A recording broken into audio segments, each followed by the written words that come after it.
Alright, now it's time to talk about safe work practices while working in or around excavations. First things first, always wear a hard hat.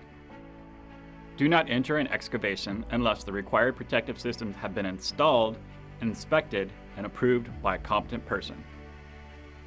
Use designated ladders or ramps to enter or exit an excavation.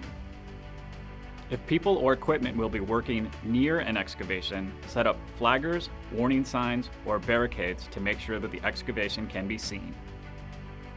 Keep tools and equipment at least 2 feet away from the edge of an excavation to prevent a falling object hazard for workers. Never stand next to an excavation while it is being dug. When excavation work approaches the approximate location of an underground utility, the exact location of that utility must be determined through safe and acceptable means. Most of the time, the utility will provide that exact location. If they are unavailable or cannot provide that location, it falls to the employer. Water-soaked soil can be unstable and cause collapse. Workers may not enter an excavation with accumulated water unless special precautions are taken. Water removal equipment can be used if it is under the direct supervision of a competent person. If employees are working near equipment or vehicular traffic, high visibility clothing must be worn. Be sure to monitor if vibrations from equipment or vehicular traffic affect the soil stability. It is important to inspect the soil frequently while you work.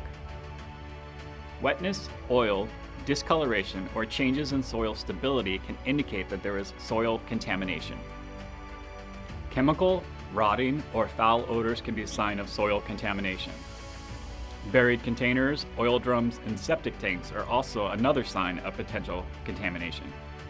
Excavations, protective systems, and adjacent areas must be inspected daily by a competent person. The competent person must check for evidence of potential cave-ins, indications of failure of protective systems, hazardous atmospheres, and other potentially hazardous conditions. The competent person must perform the inspection prior to every work shift and as needed throughout the day. An inspection must occur after every rainstorm and after any event that may cause a hazard. If a hazardous condition is found, employees must leave the work area until that condition can be corrected.